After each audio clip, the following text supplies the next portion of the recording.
नमस्कार दोस्तों, स्वागत है आपका आज के मुख्य समाचार में, जिसमें सबसे पहली और बड़ी खबर में आपको बताएंगे कि विपक्ष के इंडिया अलायंस की एकजुटता से डर गई है भारतीय जनता पार्टी। 2024 में हो जाएगा सुपड़ा साफ, हो गया है बड़ा ऐलान। साथ ही साथ खबर में आगे जिक्र होगा कि मणिपुर हिंसा को लेकर बीजेपी को जबरदस्त झटका, सुप्रीम कोर्ट ने दे दिया है बड़ा आदेश।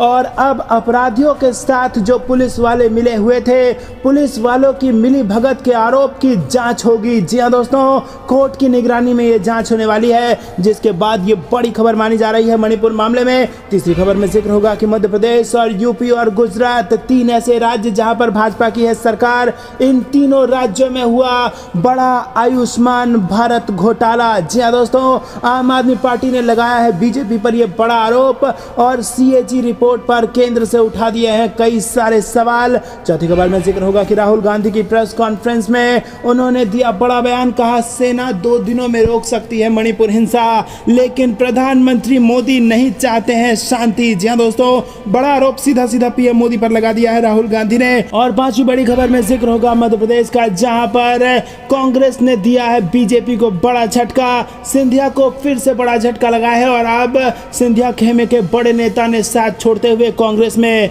शामिल हो गए हैं। दोस्तों, क्या पूरी खबर, इसी प्रकार की 25 बड़ी खबरें आपको बताएंगे। लेकिन उससे पहले, अगर आपको भी ऐसा लगता है कि मणिपुर के लिए भाजपा जिम्मेदार है और मणिपुर में जितने भी लोग जिम्मेदार हैं सबको इस्तीफा देना चाहिए, तो वीडियो को कीजिए लाइक और चैनल को सब्सक्राइब करके बेल आइकन दबाइए और कमेंट में लिखिए जय हिंद। दोस्तों, रुक करते हैं सबसे पहली और बड़ी खबर की तरफ। इंडिया अलायंस की एकजुटता से डर गई है भारतीय जनता पार्टी, 2024 में हो जाएगा सफाया। जी हां दोस्तों, मुख्यमंत्री नीतीश कुमार ने शुक्रवार को पटना में एक कार्यक्रम के दौरान एनडीए गठबंधन पर तंज कसते हुए कहा है कि हम लोग अटल बिहारी वाजपेयी की सरकार में भी रहे हैं और उससे पहले की सरकार में भी रहे हैं, लेकिन ये लोग सही तरीके से नहीं जानते हैं, इसलिए कुछ भी बोलते रहते हैं। सीएम नीतीश ने कहा है कि विपक्ष का अधिकार है अपनी बातों को रखना।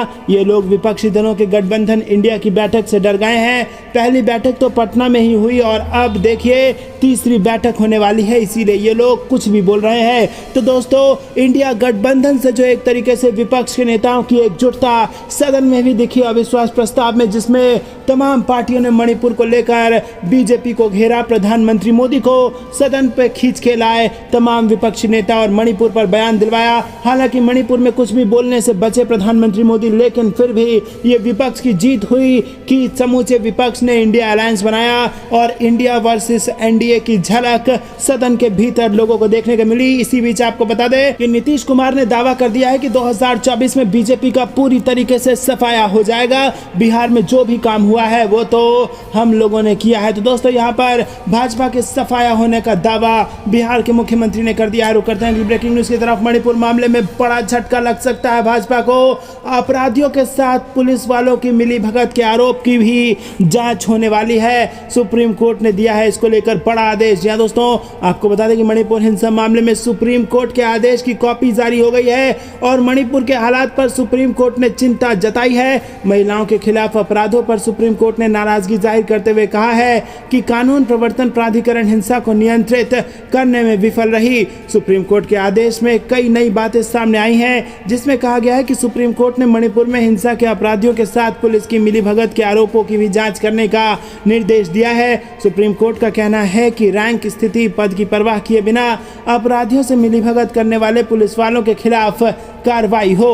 रुक करते हैं अगली ब्रेकिंग न्यूज की तरफ। मध्य प्रदेश, यूपी और गुजरात में हुआ आयुष्मान भारत घोटाला, आम आदमी पार्टी का बीजेपी पर आरोप, सीएजी रिपोर्ट पर केंद्र से सवाल। जी हां दोस्तों, आम आदमी पार्टी ने सीएजी रिपोर्ट के हवाले से आयुष्मान भारत योजना के नाम पर घोटाले का आरोप लगाया है। शुक्रवार को पार्टी की मुख्य प्रवक्ता प्रियंका कक्कड़ ने प्रेस कॉन्फ्रेंस में कहा है कि सबसे बड़े घोटाला उत्तर प्रदेश, मध्य प्रदेश और गुजरात में हो रहा है। जी हां दोस्तों, तीनों राज्य जहां पर भाजपा की सरकार है, वहां पर लोगों के स्वास्थ्य से खिलवाड़ किया गया है, ऐसा आरोप लग रहा है और बड़ा घोटाला आयुष्मान भारत योजना के नाम पर किया गया है। उत्तर प्रदेश में स्वास्थ्य की स्थिति ठीक नहीं है और यही कारण है कि वहां के लोग इलाज कराने के लिए दिल्ली आते हैं।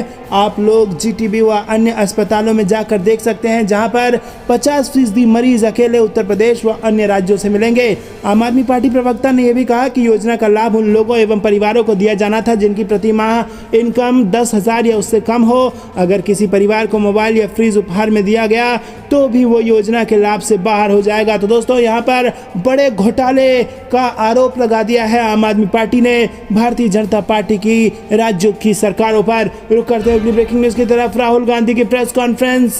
पीएम मोदी नहीं चाहते मणिपुर में शांति, वरना सेना 2 दिनों में रोक सकती है मणिपुर हिंसा। जी हाँ दोस्तों, प्रधानमंत्री को एक बार फिर से घेरा है राहुल गांधी ने। राहुल गांधी जो तमाम मुद्दों पर भाजपा को घेरते आ रहे हैं और किसी से डरने का नाम नहीं ले रहे हैं, चाहे वो अडानी का मुद्दा हो, हरियाणा का मुद्दा हो या फिर मणिपुर का मुद्दा हो, सदन से सड़क तक जनता की आवाज को वो लगातार उठा रहे हैं। और इसी के साथ उन्होंने ये साबित कर दिया है कि चाहे सांसदी चली जाए, घर चला जाए, राहुल गांधी डरने वाले नहीं हैं। और एक बार फिर से उन्होंने प्रेस कॉन्फ्रेंस करके सीधा सीधा प्रधानमंत्री मोदी को घेरा है और उन्होंने कहा है कि सेना 2 दिनों में रोक सकती है मणिपुर का हिंसा, लेकिन पीएम मोदी चाहते ही नहीं है कि शांति आए। जी हाँ दोस्तों, संसद के मानसून सत्र के खत्म होने के फौरन बाद कांग्रेस नेता राहुल गांधी ने प्रेस कॉन्फ्रेंस कर प्रधानमंत्री मोदी के खिलाफ मोर्चा खोल दिया है। उन्होंने कहा कि पीएम मोदी ने अपने 2 घंटे से ज्यादा चले भाषण में सिर्फ 2 मिनट मणिपुर पर बात की और उन्होंने कहा कि मणिपुर महीनों से जल रहा है,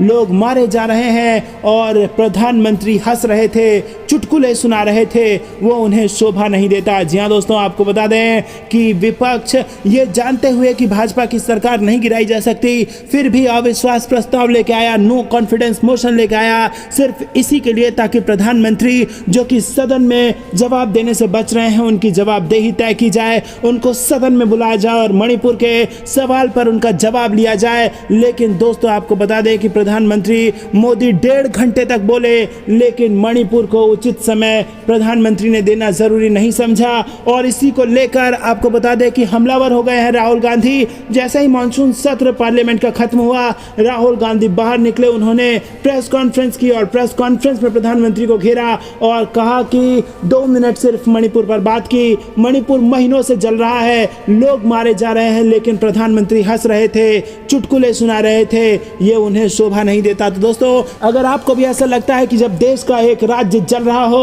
तो प्रधानमंत्री का चुटकुले सुनाना शोभा नहीं देता, तो वीडियो लाइक करके अपना समर्थन जरूर दर्ज कराइए, कमेंट में अपनी राय लिखिए। रुक करते हैं अगली ब्रेकिंग न्यूज की तरफ। सिंधिया को फिर लगा बड़ा झटका और अब खेमे के बड़े नेता ने छोड़ दिया साथ, कांग्रेस में होंगे शामिल। जी दोस्तों, मध्य प्रदेश में जैसे जैसे विधानसभा चुनाव नजदीक आ रहे हैं, नित नए और रोचक राजनीतिक घटनाक्रम देखने को मिल रहे हैं। नया मामला नीमच जिले के जावद विधानसभा क्षेत्र का है, जहां से केंद्रीय मंत्री ज्योतिरादित्य सिंधिया के सिपा सलाहकार कहे जाने वाले कद्दावर नेता और भाजपा की प्रदेश कार्य समिति के सदस्य समंदर पटेल ने भाजपा छोड़ कांग्रेस में शामिल होने की घोषणा कर दी है। बता दें कि सिंधिया के भाजपा में शामिल होने के साथ ही समंदर पटेल भी भाजपा में चले गए थे, लेकिन भाजपा में उन्हें वो तवज्जो नहीं मिला जिसकी उन्हें अपेक्षा थी। और इसकी बड़ी वजह यह भी रही कि जावद के विधायक और प्रदेश के कैबिनेट मंत्री ओम प्रकाश सकलेचा के रहते पटेल को न सरकारी मशीनरी और न ही भाजपा संगठन में तरजीह मिली।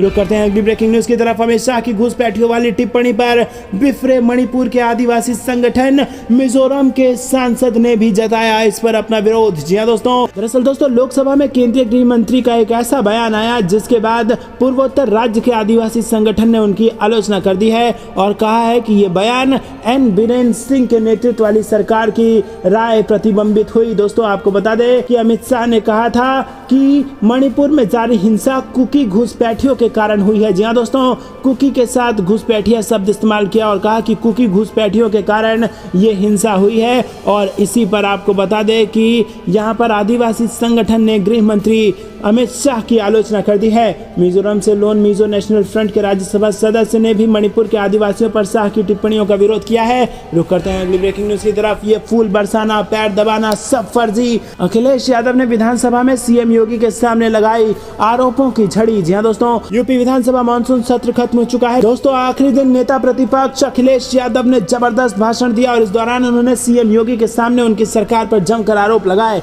अखिलेश यादव ने कांवड़ियों और ताजियादारों के मौत के बाद उनकी मदद का मुद्दा उठाते हुए आरोप लगाया कि आप कांवड़ियों पर फूल बरसाते हैं, अधिकारी पैर दबाते हैं, सरकारी हेलीकॉप्टर से फूल बरसाते हैं, मुख्यमंत्री खुद ऐसा करते हैं, लेकिन जिन लोगों की जान गई आप उनकी मदद क्यों नहीं करते हैं? यदि आप कांवड़ियों के परिवारों को 1 करोड़ मुआवजा और सरकारी नौकरी नहीं देते तो ये फूल बरसाना और पैर दबाना सब फर्जी है। जी दोस्तों, फूल बरसा करके फोटो खिंचवाया जाता है, कांवड़ियों के पैर भी दबा करके फोटो तो खिंचवा लिया जाता है, लेकिन कांवड़िए के परिवार को 1 करोड़ का मुआवजा देने की बात उठे तो सारे हिंदुत्व के साख पर पट्टा लगा दिया जाता है। ऐसा आरोप लगा दिया है अखिलेश यादव ने योगी सरकार पर। रुक करते हैं अगली ब्रेकिंग न्यूज़ की तरफ, लेकिन उससे पहले अगर आप भी अखिलेश यादव की इस बात का समर्थन करते हैं कि चुनाव के लिए हिंदुत्व का इस्तेमाल किया जा रहा है तो वीडियो अभी तक लाइक नहीं किया तो लाइक करके अपना समर्थन जरूर दर्ज कराइए। दोस्तों, आपको बता दें कि मोदी की सभा में कुर्सियां खाली रहने के बाद राजस्थान में मचा हड़कंप। क्या वापस राजस्थान में बन रही है कांग्रेस की सरकार? जी हां दोस्तों, आपको बता दें कि राजस्थान के सीएम अशोक गहलोत ने बीजेपी में सीएम फेस को लेकर चल रही खींचतान पर तंज कसा। सीएम गहलोत ने एक बार फिर वसुंधरा राजे को परेशान करने वाला बयान दिया। सीएम गहलोत ने कहा कि पीएम मोदी की सभा में कुर्सियां खाली रहने से ही वसुंधरा राजे का भला होगा, कोई भला करने वाला नहीं है। वसुंधरा राजे का अगर कोई भला होगा तो इन खाली कुर्सियों से ही होगा। सीएम गहलोत ने कहा कि राहुल गांधी की सभा में लाखों लोग आए और पीएम की सभा में कुर्सियां खाली रह जाती हैं। पीएम नरेंद्र मोदी की सभा में सीकर में इन्होंने देख लिया, जनता ने आईना दिखा दिया, कुर्सियां खाली पड़ी थी और लोग जाने लग गए थे। सीएम गहलोत ने मीडिया से बात करते हुए कहा कि ईडी, सीबीआई और सारी केंद्रीय एजेंसियों को आने दीजिए, वो क्या कर लेंगे? आपके सामने मैं मोदी से बड़ा फकीर बैठा हूँ। मैंने 1 ग्राम सोना नहीं खरीदा, कोई जमीन या फ्लैट नहीं खरीदी, कोई प्रॉपर्टी नहीं बनाई। मुख्यमंत्री आवास खाली करना पड़ा तो मुझे किराए का मकान ढूंढना पड़ेगा। बीजेपी के लोग झूठा आरोप लगा रहे हैं। रुक करते हैं अगली ब्रेकिंग न्यूज़ की तरफ। राज्यसभा से राघव चड्ढा का निलंबन अनुचित, कांग्रेस ने कहा पूरा विपक्ष है एकजुट। जी हां दोस्तों, आम आदमी पार्टी के सांसद राघव चड्ढा के राज्यसभा से निलंबन को कांग्रेस ने अनुचित करार दिया है। कांग्रेस नेता प्रमोद तिवारी ने कहा कि राघव चड्ढा पर झूठा आरोप लगाया गया है। बता दें कि राघव चड्ढा ने दिल्ली सेवा विधेयक के लिए प्रस्तावित चयन समिति में उनकी सहमति के बिना सदन के 4 सदस्यों के नाम शामिल किए थे। इसके बाद बुधवार को संसद की विशेषाधिकार समिति ने राघव चड्ढा को नोटिस जारी किया था। नोटिस मिलने पर राघव चड्ढा ने भी कहा था कि भाजपा असत्य को सत्य बनाने में लगी हुई है, मेरे खिलाफ भी ऐसा ही झूठा आरोप लगाया जा रहा है। भाजपा वाले लगातार मेरे खिलाफ दुष्प्रचार कर रहे हैं। उन्होंने कहा कि जैसे राहुल गांधी की सदस्यता छीनी वैसा मेरे साथ भी करना चाहते हैं। दोस्तों, रुक करते हैं अगली ब्रेकिंग न्यूज़ की तरफ। अधीर रंजन चौधरी के भाषण से हटाई गई नीरव मोदी और अंधे राजा वाली लाइन, विरोध प्रदर्शन की तैयारी में है विपक्ष। जी हां दोस्तों, आपको बता दें कि प्रधानमंत्री नरेंद्र मोदी के भाषण के साथ ही विपक्ष के लाए गए अविश्वास प्रस्ताव पर चर्चा खत्म हो गई है। वहीं दोस्तों, आपको बता दें कि इस प्रस्ताव पर पिछले 3 दिनों से चर्चा चल रही थी, जिसमें पक्ष से लेकर विपक्ष के तमाम नेताओं ने अपनी बात रखी और वार पलटवार का सिलसिला चलता रहा। इसी बीच लोकसभा में विपक्ष के नेता अधीर रंजन चौधरी को भी 1 दिन के लिए सस्पेंड कर दिया, जिसे लेकर विपक्षी दल विरोध प्रदर्शन की तैयारी कर रहे हैं। दोस्तों, रुकते हैं अगली ब्रेकिंग न्यूज़ की तरफ। ये चुनावी साल नहीं आसान, शिवराज सरकार से नाराज ब्राह्मण वर्ग विधानसभा चुनाव में करेंगे बाइकॉट। जी हां दोस्तों, मध्य प्रदेश में भाजपा की मुसीबत लगातार दिन पर दिन बढ़ती चली जा रही है।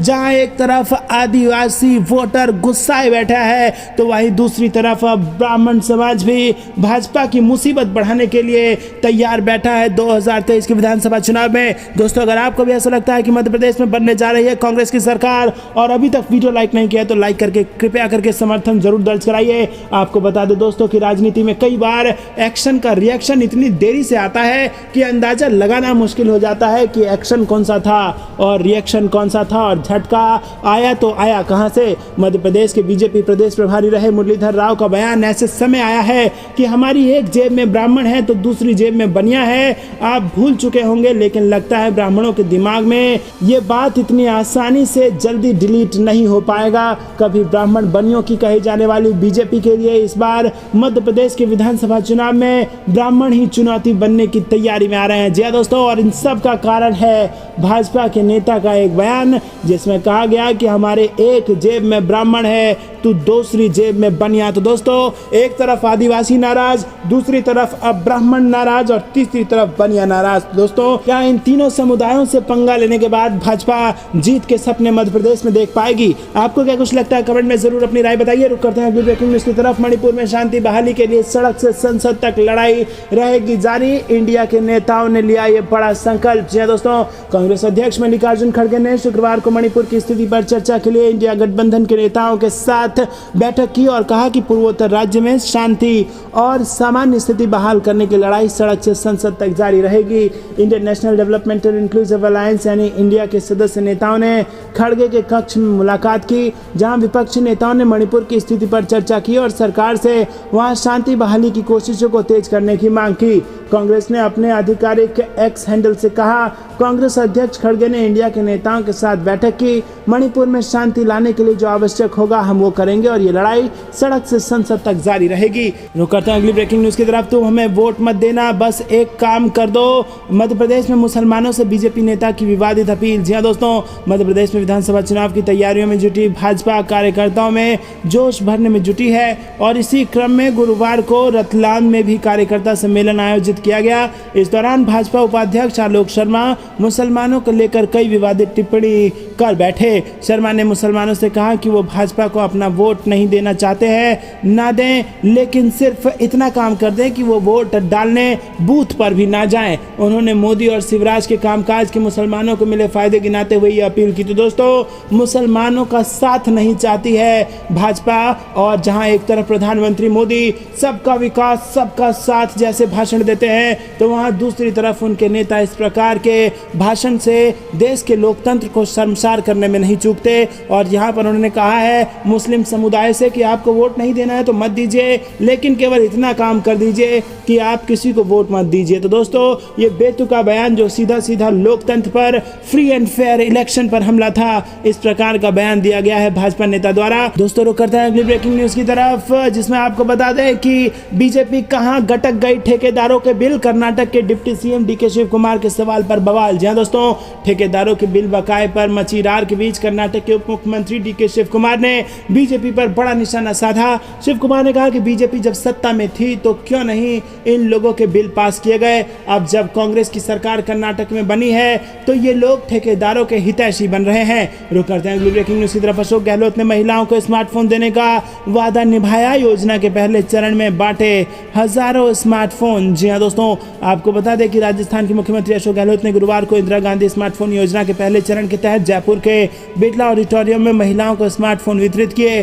सीएम अशोक गहलोत ने योजना की शुरुआत करते हुए कहा कि एक बजट घोषणा पूरी होने जा रही है। इससे पता चलता है कि हम सिर्फ वादे नहीं करते बल्कि उन वादों को पूरा भी करते हैं। रुक करते हैं अगली ब्रेकिंग न्यूज की तरफ, जिसमें आपको बता दें दोस्तों कि जयपुर से ये बड़ी खबर आ रही है। जयपुर में कांग्रेस दिग्गजों का जमावड़ा, गहलोत और पायलट भी साथ। जहां दोस्तों, राजस्थान में सरकार रिपीट करने और सत्ता परिवर्तन की परंपरा पर ब्रेक लगाने के मिशन पर कांग्रेस पार्टी जुटी हुई है। सरकार जहां अपने मौजूदा कार्यकाल में जमकर सौगातों और राहतों की बरसात कर रही है, तो वहीं पार्टी संगठन भी इसका पूरा फायदा उठाने की कोशिश में है। और यही कारण है कि संगठन के शीर्ष नेताओं के प्रदेश दौरे में तेजी आने लगी है। साथ ही चुनावी रणनीति बनाने के लिए मंथन बैठकों के सिलसिले ने भी रफ्तार पकड़ी हुई है। रुक करते हैं अगली ब्रेकिंग न्यूज की तरफ। उम्मीद थी कि मोदी लोकसभा में सही बात बोलेंगे, लेकिन कोई बात पल्ले नहीं पड़ी। तेजस्वी यादव ने फिर से प्रधानमंत्री मोदी को घेरा। जहां दोस्तों, बिहार के डिप्टी सीएम तेजस्वी यादव ने प्रधानमंत्री मोदी के लोकसभा में मणिपुर हिंसा के मुद्दे पर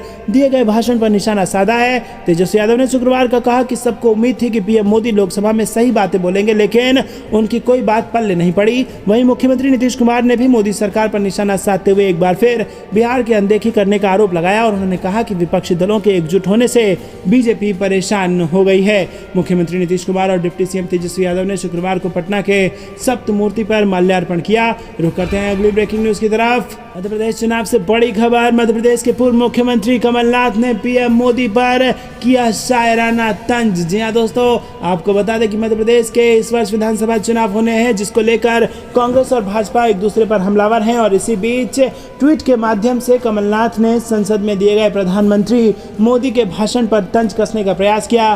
कमलनाथ ने ट्वीट कर कहा कि मतलब की बात मिनट में होती है, घंटों में नहीं। जवाब और जवाबदेही लोकतंत्र में जनप्रतिनिधियों का दायित्व होता है, जनता पर एहसान नहीं। जी हाँ दोस्तों, आपको बता दें कि पूर्व मुख्यमंत्री और प्रदेश कांग्रेस अध्यक्ष कमलनाथ ने प्रधानमंत्री नरेंद्र मोदी के ऊपर ट्वीट करते हुए लिखा कि उनकी हजारों बातों में हर बात थी सिवाय उसके जिसकी दरकार थी। मतलब की बात मिनटों में होती है, घंटों में नहीं। जवाब और जवाबदेही लोकतंत्र में जनप्रतिनिधियों का दायित्व होता है, जनता पर कोई एहसान नहीं होता। जी हाँ दोस्तों, उन्होंने कहा कि जिस बात की दरकार थी वो बात तो उन्होंने की ही नहीं, हजारों बात कह दी लेकिन वो बात नहीं कही, यानी कि मणिपुर का मुद्दा जिस पर उनकी जवाबदेही तय होनी थी उस नॉन कॉन्फिडेंस मोशन में, वो करने में विपक्ष कहीं ना कहीं फिर से फेल हो गया। दोस्तों करते हैं अगली ब्रेकिंग न्यूज की तरफ। यूपी में हुए एनकाउंटर पर सुप्रीम कोर्ट की नजर, राज्य सरकार से मांगा गया 2017 से अब तक का ब्यौरा। जी हाँ दोस्तों, यूपी में गैंगस्टर अतीक अहमद और उसके भाई अशरफ की हत्या के मामले को लेकर सुप्रीम कोर्ट का बड़ा कदम यहां पर सामने आया है। सुप्रीम कोर्ट ने यूपी सरकार से 2017 से अब तक हुई 183 मुठभेड़ों का ब्यौरा मांगा है। सुप्रीम कोर्ट ने यूपी सरकार से पूछा है कि एनकाउंटर की निगरानी की क्या व्यवस्था है, क्या एनकाउंटर में एनएचआरसी और सुप्रीम कोर्ट की गाइडलाइन का पालन किया गया। तो दोस्तों ये बेहद बड़ी खबर आ रही है, यहाँ पर सुप्रीम कोर्ट ने बड़ा ब्यौरा मांग लिया है, जिसके बाद यूपी में एनकाउंटर पर राज्य सरकार को जवाब देना होगा। रुक करते हैं अगली ब्रेकिंग न्यूज की तरफ। अतीक अशरफ हत्या केस में सुप्रीम कोर्ट ने यूपी सरकार को लगाई फटकार, पूछा नाबालिग बेटे पुलिस कस्टडी में क्यों। जी हाँ दोस्तों, यूपी के माफिया डॉन अतीक अहमद और उसके भाई अशरफ की हत्या के मामले में सुप्रीम कोर्ट ने सुनवाई की है और कोर्ट ने यूपी सरकार से अब तक की जांच के बारे में विस्तृत जानकारी मांगी है और इसके साथ ही सरकार के रवैये पर नाराजगी जताई है। कोर्ट ने यह भी कहा है कि अतीक के नाबालिग बेटे अगर अपराध में शामिल नहीं थे तो अब तक हिरासत में क्यों है। तो दोस्तों आपको क्या कुछ लगता है, क्या अतीक अहमद के नाबालिग बेटों को छोड़ देना चाहिए या जेल में रखना चाहिए? कमेंट में अपनी राय जरूर बताइए। वीडियो को लाइक नहीं किया अभी तक तो लाइक करके समर्थन जरूर दर्ज कराइएगा। ये थी दिन भर की सारी जरूरी और बड़ी खबरें। अब तक बने रहने के लिए बहुत बहुत धन्यवाद। जय हिंद, जय भारत।